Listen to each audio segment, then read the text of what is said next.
Stats now. The Department of Police will this morning release the 2017-2018 crime statistics.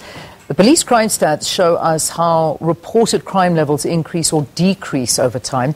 To talk more about what we can expect from these crime stats, we're joined from our Cape Town studio by Dr Chandre Gould. She is the Senior Research Fellow in the Justice and Crime Prevention Program at the Institute for Security Studies. Good to have you on the program. Thank you so very, very much for joining us. Good to be here. Thank you.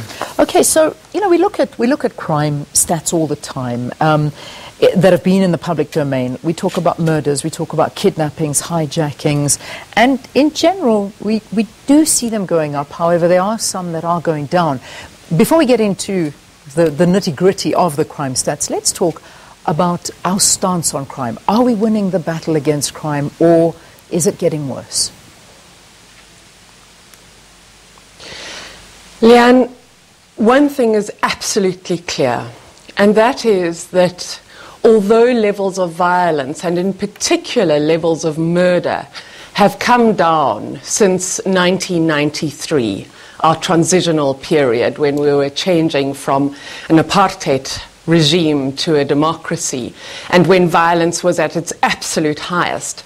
The truth is that violence in our country remains at entirely unacceptable levels. It remains very high.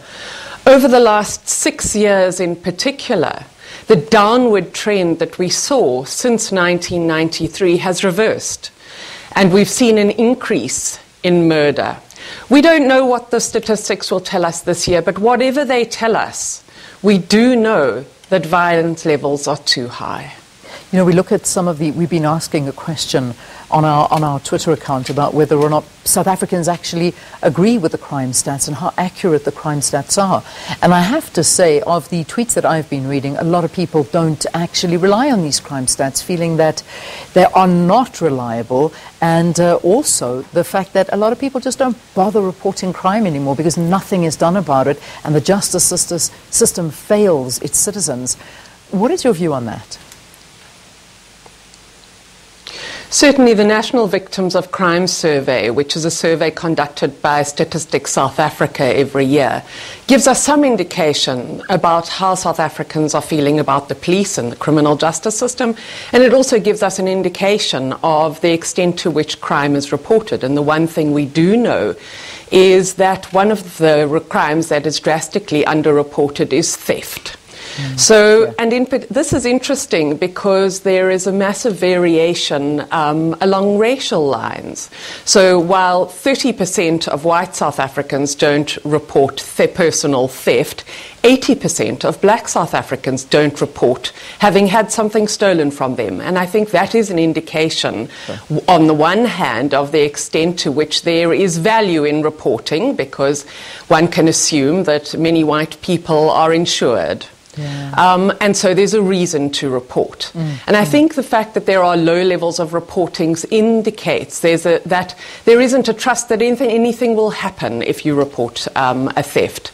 Another one of the crimes that is underreported, of course, is rape, and we know this, and domestic violence. And these two forms of crime are particularly pernicious.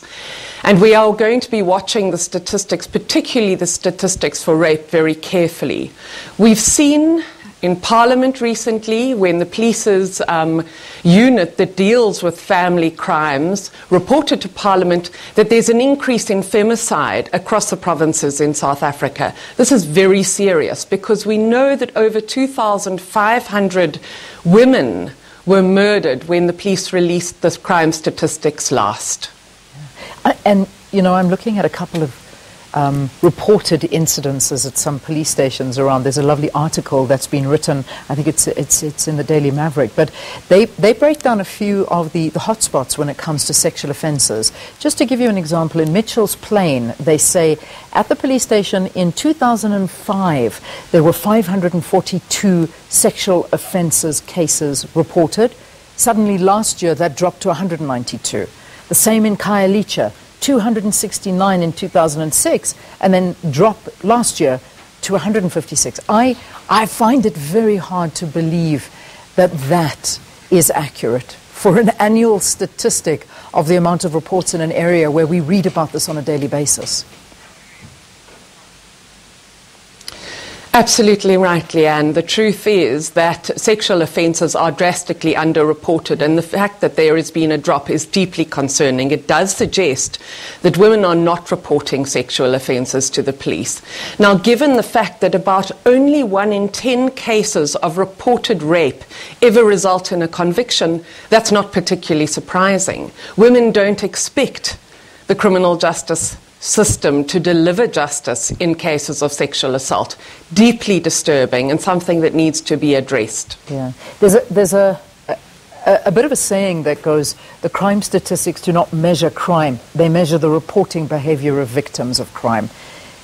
And that is a harsh statement to understand, because we rely very heavily on these crime stats, and that's how we can tell whether we're doing well or we're not doing well. But when you hear a statement like that, it's almost impossible to actually think along those lines. But is that an accurate description of the crime stats we see these days?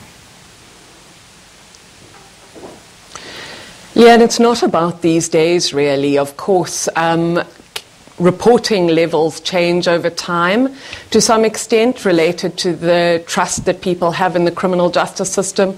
But I think what is important to remember is that the one statistic that is most reliable is murder. So we're able to detect trends in time if we look at the murder rates. Murder is a good indicator of levels of violence in our society. And as I said at the beginning, the thing that we are concerned about as the Institute for Security Studies is that we appear to be on an upward trend as far as murder is concerned. The one crime type that is reliable, because of course, when somebody is murdered, there is a dead body. Yeah. Whether you report it or not, there is evidence that a crime has happened. So I think the statistic that's important for us all to be watching is the murder rate. Sure. And let's talk about that murder rate, because it's actually very, very frightening when we look at how the murder rate has increased. 2014, the rate stood at 2,628 cases. 2015, 3,153 cases. 2016, 3,210 cases, and last year 3,425 cases. I mean, this is going up every single year, and as you say, this is a true reflection of what's going on, and I can't imagine this year it's going to drop any more. I don't know if you have predictions on this. Yeah, and last year there were over 19,000 murders in South Africa. And that's a very high number. The 3,000 number that you mentioned is a number of women and children who were murdered, which is 20% of the murders committed in South Africa. So certainly we have one of the highest murder rates in the world. Of all the countries that collect reliable statistics on murder, South Africa has fallen amongst the top 10 countries in the world. So violence levels are extremely high. But I think another thing to keep in mind, and this we saw when the police analysed their own statistics and presented it in the annual police report, we saw last year that there were over 34,000 cases of assault, serious assault against women, just reported in the first 3 months of last year. It's nearly 600 incidents of reported assault against women in a day. So we're sitting in a society where violence levels are high, and I'm talking about violence against women because this is the kind of violence that takes place mostly in our own homes, and it affects entire families. It's the kind of violence that underlies all the other crimes that we see later on, because the research tells us very clearly that children who grow up in homes where there is violence, where there is conflict, are more likely to experience violence themselves when they are older, or to become the perpetrators of violence. So unless we address what is happening in our own homes, we are not going to be able to bring down the high levels of violence in our society. Yeah, it certainly is. Just finally on a closing question, and I know it's not a quick closing question, it's quite a difficult one, because when we look at what's been happening with cash in transit heists, we've seen a very big uptick in this, and I mean estimations of how much money has actually been taken with regard to those cash in transit heists and hijackings as well. You know, hijackings in the respective provinces and cities in the country, also something to look out for. I don't know if you've got a view on those. Absolutely. I think there are two things to mention here that's important. The first is that the crime statistics that the National Commissioner will release today are not current. They're already 6 months out of date because the statistics we will see here are from April 2017 until the end of March 2018. So they're not going to tell us what has happened in the last 6 months. They're also not going to tell us whether the impact of a change and perhaps even a stabilization in the police and particularly in crime intelligence over the last few months has had any impact. Now, we know that the effects of state capture on the police and the criminal justice systems has been extremely dire.